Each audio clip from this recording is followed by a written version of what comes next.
Good afternoon. I'm sure most of you're happy that we moved it to 1 o'clock. Right? Yeah.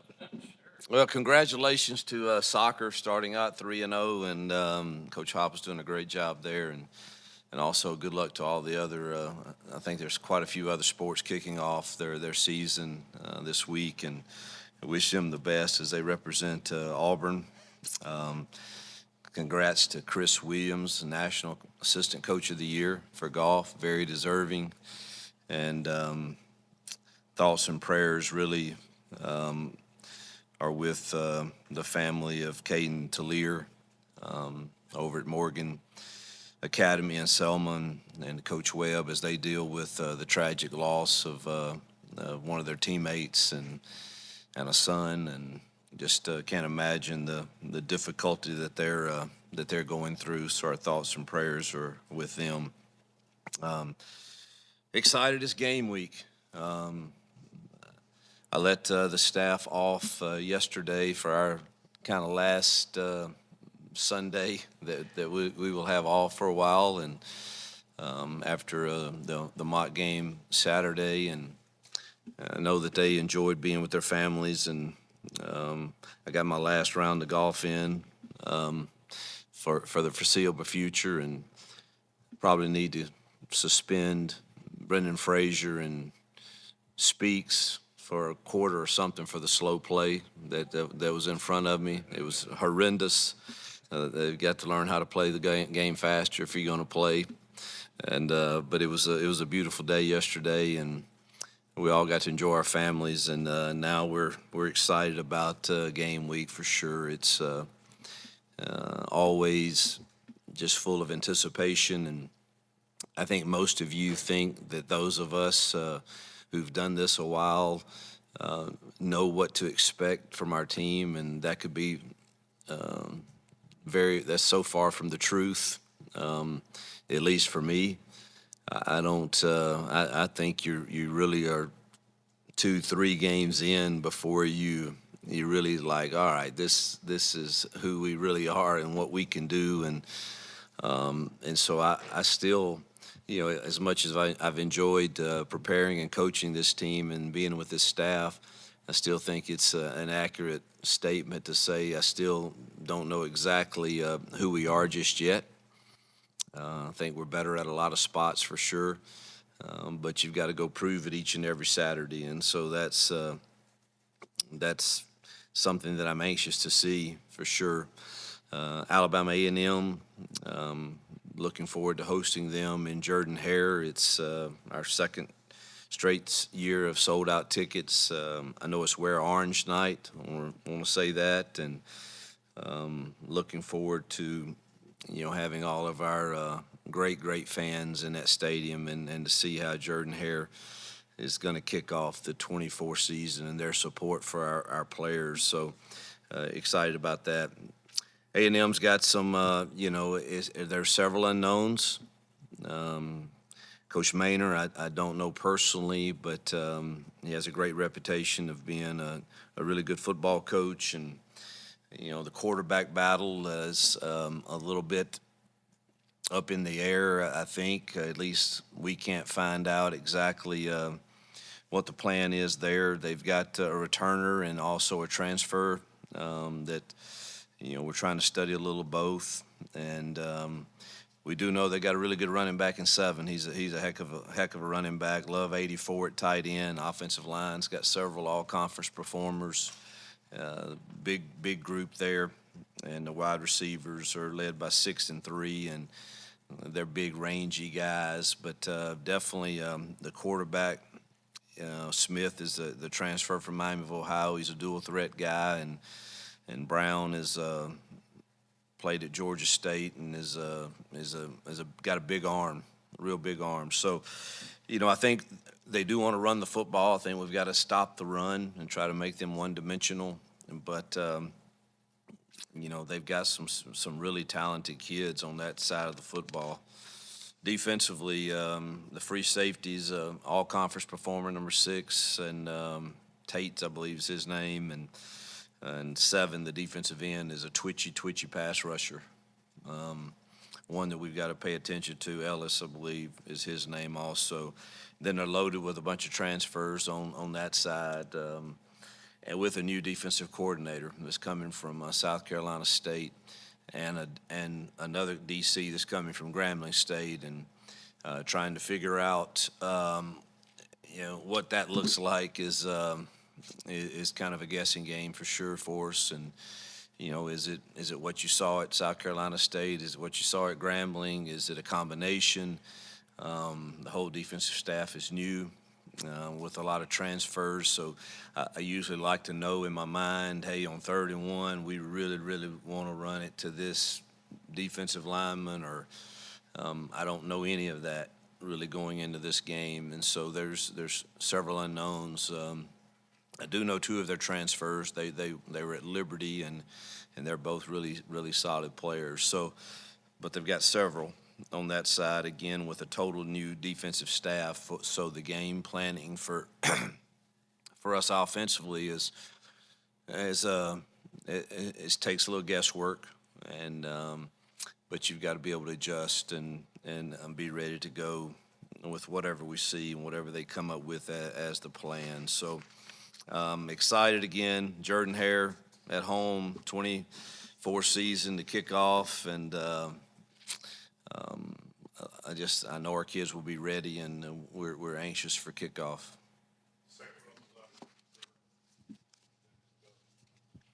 Hugh, you talked about swapping guys on the left side of that offensive line last week. How did that go, and do you have an idea of what you want to do this week up front?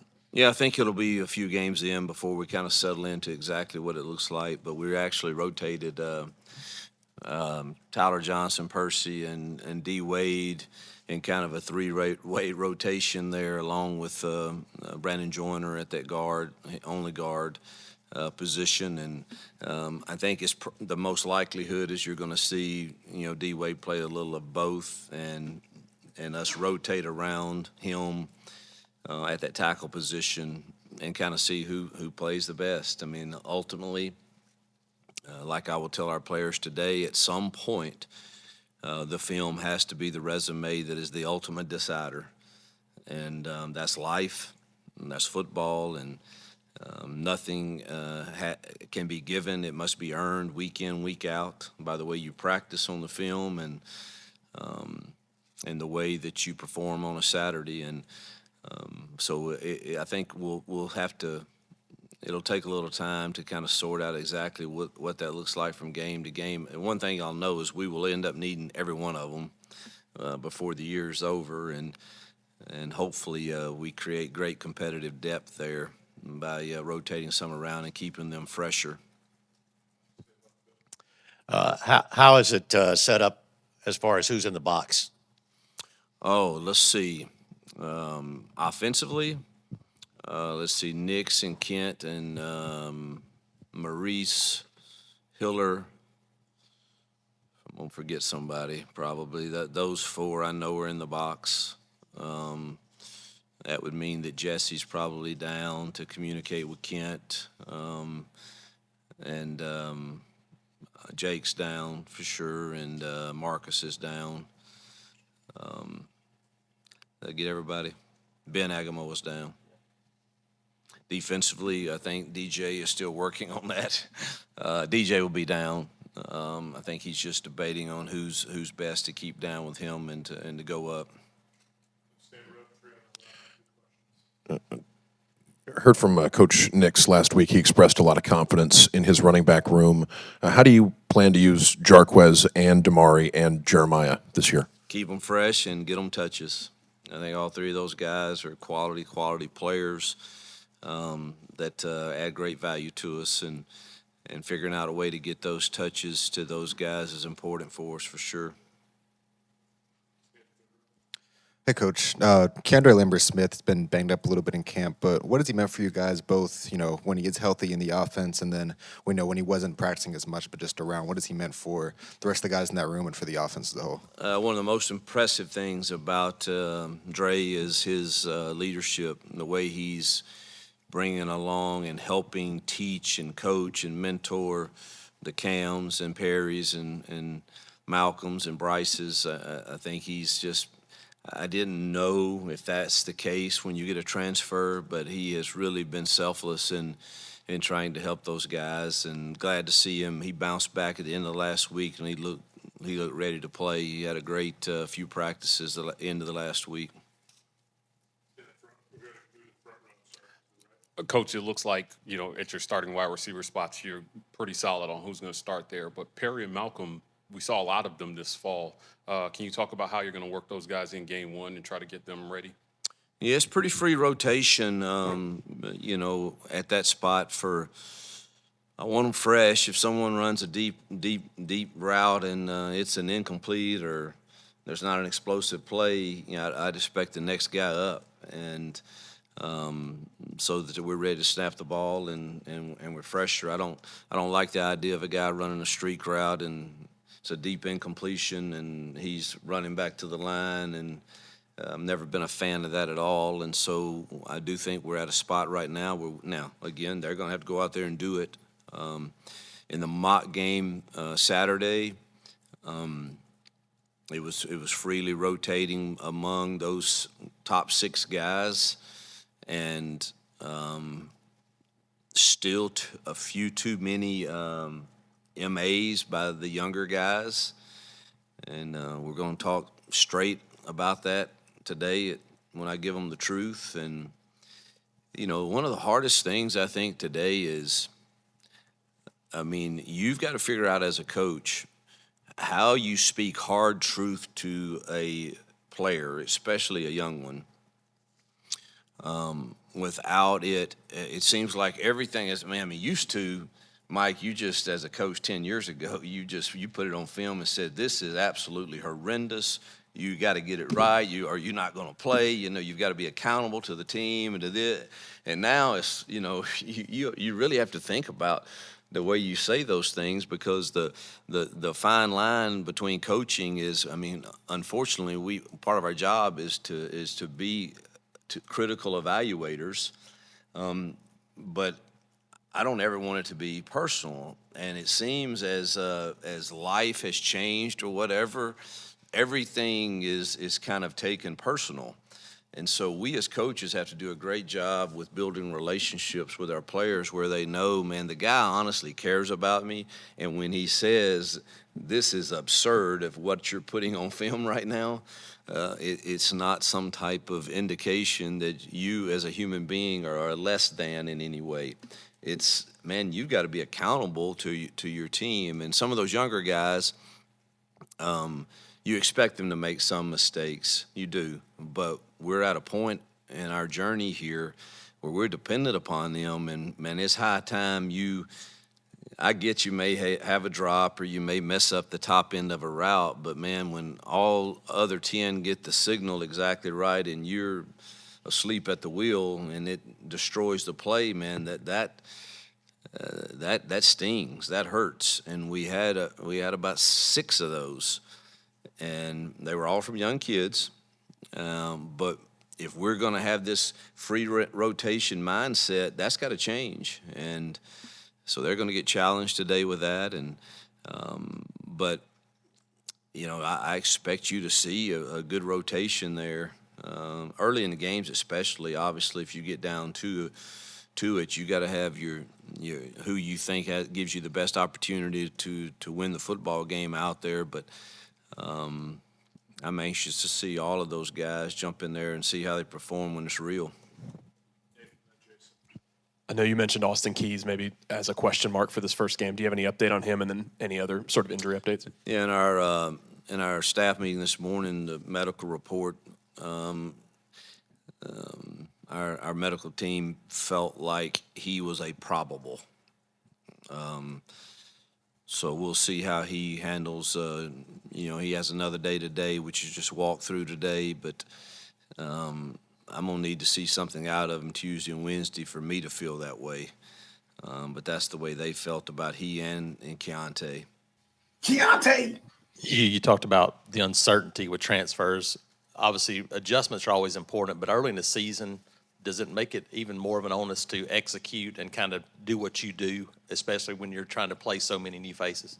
Yeah, I think you feel comfortable with your base calls and that your quarterbacks understand the answers to certain issues, and the fronts may be different than what you kind of planned for, or certain alignments by backers or coverages may be a little different, but some things can't change. Is there 6 in the box? Is there 7 in the box? I mean, those things come back to your base rules, and how do you handle that if they are? And so, early on in the game, you would expect us to still execute our base stuff.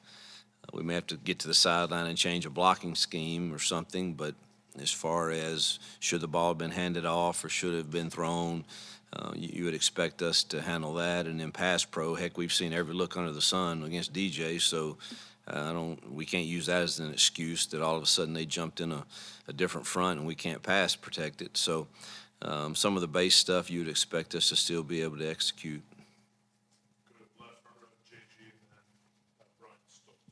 Yeah, on the defensive depth chart, you've got 37 players listed as starters. I mean, essentially everybody. Everybody. Are you smoke screening, or are you just going to really rotate a whole lot? Honestly, it's not. Y'all know how I feel about depth charts from day one. I think they're ridiculous and they're not accurate. And I'm not trying to hide something from you, but honestly, I don't even know who we have. I haven't looked at it, but who do we have at left tackle? Honestly, it's going to be either Percy or Tyler or maybe D. Wade.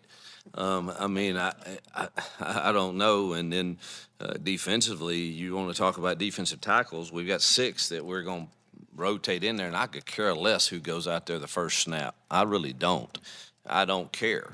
And obviously neither does DJ if we got 37 starters. So,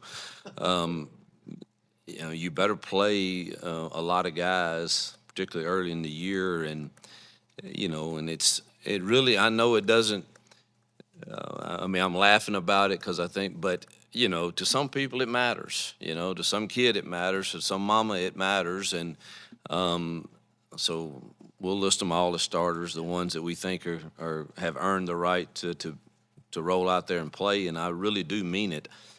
I have no clue who DJ and his staff and Von Trail are going to roll out in the defensive front to start the game. Well, are we an odd? Are we an even? I don't know. But if you're in even, I know J-Mac's going to be out there, and I know Keldrick's going to be out there. Those other 6 in the middle, they all have been with the first team. They've all been the second team or the blue-orange team, as we refer to it, or the white team. And I don't see a ton of drop-off, really. So it's not really a smoke screen. I don't know what the secondary looks like because that's where we're the thinnest for sure. But I would expect Keontae and Can Lee to get a nod at the corners, but we're going to need others to play too. We're still trying to figure out the safeties, though, truthfully. Thanks for the extra sleep. How confident are you in that Peyton can get the job done this year? And how confident are you going into the first game with him controlling the offense? I'm very confident sitting here today, and at the same time, I've said since spring practice that ultimately he's got to get the job done. But I wouldn't be I wouldn't be going with him if I wasn't confident in him, and I've always believed in him and believe in him even more today than I did in January. Because of what I've seen and what I witnessed and what I hear in the meeting room, in the film room when I'm with him, and I think he's excited to prove that to a lot of people also. What have you seen from Hank since he was designated the number 2 quarterback? Have you seen a change in him, and how's he done? Still has a ways to go in the protections and the fixes that we need him to be able to make. Throws the deep ball extremely well. Needs to be a little more accurate in some of the others. Holden still getting his share of reps and is doing quite well also. But Hank's biggest thing right now is slowing down when he has to slow down and make sure you get protected.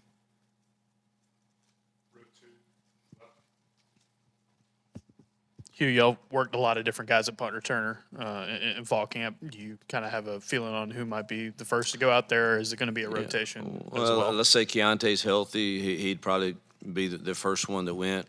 If he's not, I would think it'd be Dre. And then after that, Bryce or Malcolm. If we ever get in a situation where it's one where I just definitely must have the possession of the football and it must be caught, have great confidence in Will Upton also. Any update on the kicker situation? Don't think Alex is much better. He's much better. And he's getting better. I don't think he will be ready to go, but don't hold me to that. So Towns is prepared and ready to go, and has had a really good week last week, and so we're that's where I think it's headed. But Alex did kick a little bit last Thursday, but I don't think he will be. I don't think he'll be quite ready this Saturday.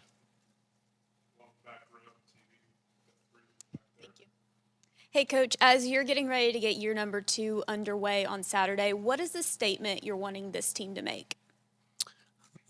I want us to play with a passion in Jordan Hare that is one that would be consistent all year long, and a confident football team that looks like they love one another and that they love being together at Auburn, and it shows in the way we play and execute. And obviously the coaching in me wants to see us play a smart brand of football, which is taking care of it, the ball, no selfish pre-snap penalties that put you behind the chains, and obviously situational awareness, understanding it's 3rd and 1, and I probably don't need to get booed because you're throwing a fade ball on our RPO system unless you know we're going for it on 4th down. And again, that helmet that this communication deal is kind of helpful with stuff like that, truthfully, because I'm the world's worst at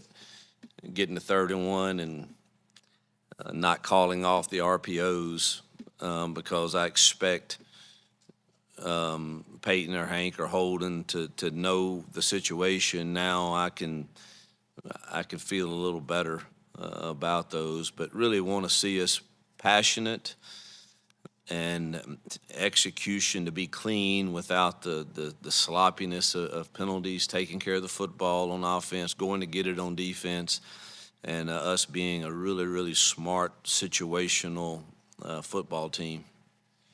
Hey, Hugh, you mentioned obviously you have no shortage of talent at receiver now this season, but with Sam Jackson coming in with his speed, how do you and the offensive staff plan to utilize him in the RPO game and try to, again, utilize that speed the best you can? Yeah, we're blessed, to have him and, and Robert and Malcolm and Bryce all kind of in that slot position, and all of them have skill sets, and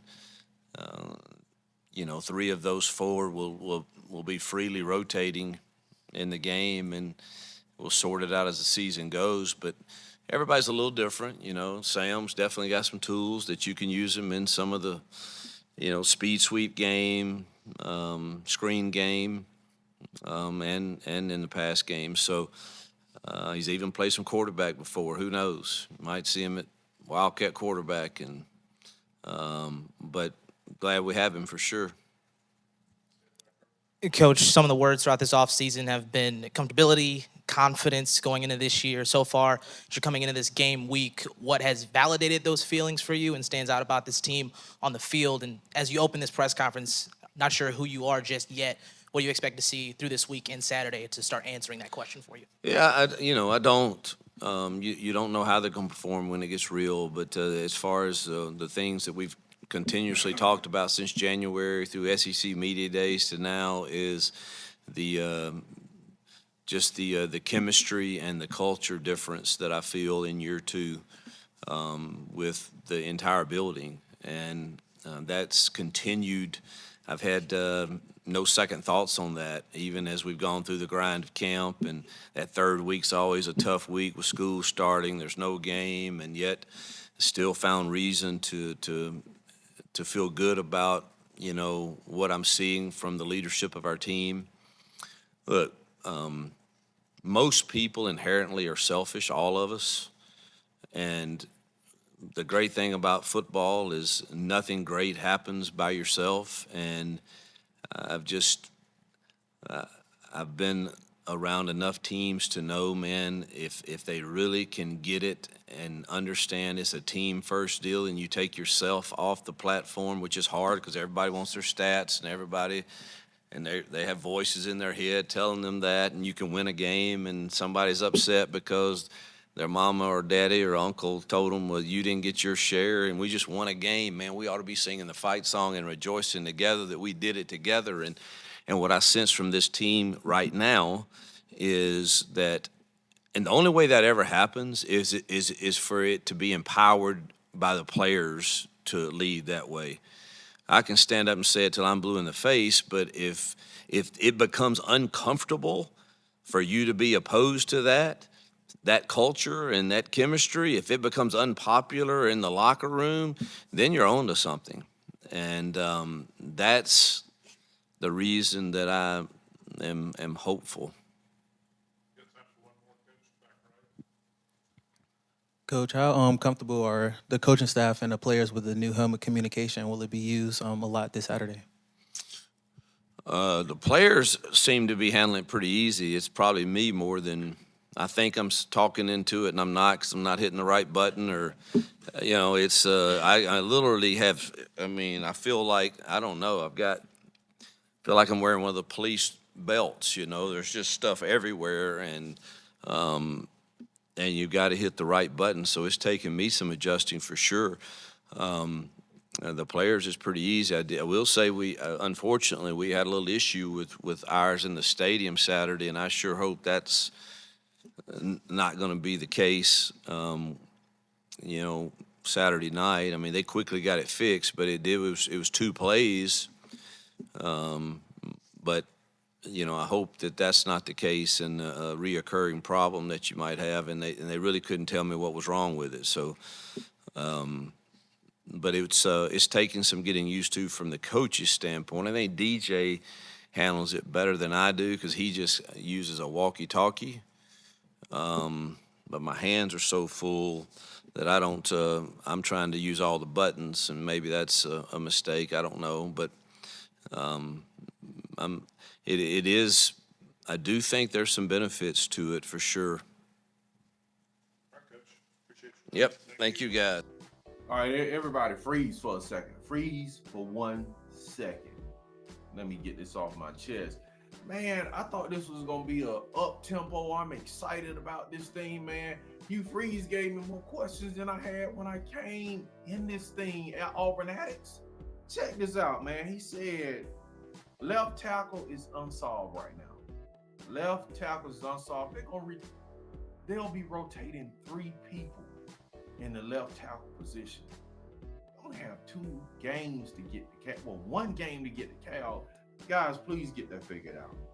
All right, Nick's going to be up in the box. DJ Durkin going to be on the field. He said Dre Lambert is teaching the other receivers, which is great. He said the young receivers are still making mistakes in practice. He said they made 6 in the last practice. Oh, my God. Keontae is doubtful. Keontae Scott is doubtful? What's wrong with Keontae Scott, man? Keys is doubtful. What's wrong with Keys? Lord have mercy. He says, at least he says he's confident in Peyton Thorne. That's great. And he said Hank needs work on picking up protections. Oh, Lord. Peyton, please don't get hurt. McPherson is not ready. The kicker is not ready for the first game. And I know it's Alabama State. I don't want to go into panic mode, but we still trying to figure out the left tackle who's protecting the quarterback, and the season is about to start. Wow. Kicker not ready. He said Sam Jackson may play some Wildcat. That stood out to me. Woo! Auburn Addicts, buckle your seatbelts. Let's get ready. Put on your seatbelts, man. I don't know what to expect the next 2 weeks. We'll see. Appreciate y'all coming in, seeing my live reaction. Don't feed off my panic because I'm not panicking. It's just like a little bit of concern, you know, because I know Hugh Freeze tells the truth, man. He tells the truth in these press conferences. So I'm expecting to see a little bit receivers maybe not knowing what they're doing at time. He said the secondary is thin, so we're gonna probably be playing some new players in the secondary. So we might have some busted coverages in the secondary, especially if Keontae Scott is not playing and we got young guys playing. He already said JC is the most consistent one. So we'll see. We'll see you guys on Saturday after the game. Call-in show, man. Appreciate y'all coming in. Hey, man, everybody go home and pray, man. We'll see y'all guys Saturday after the game, man, on the live call-in show here on Auburn Addicts. Thank you for coming in. And War Eagle.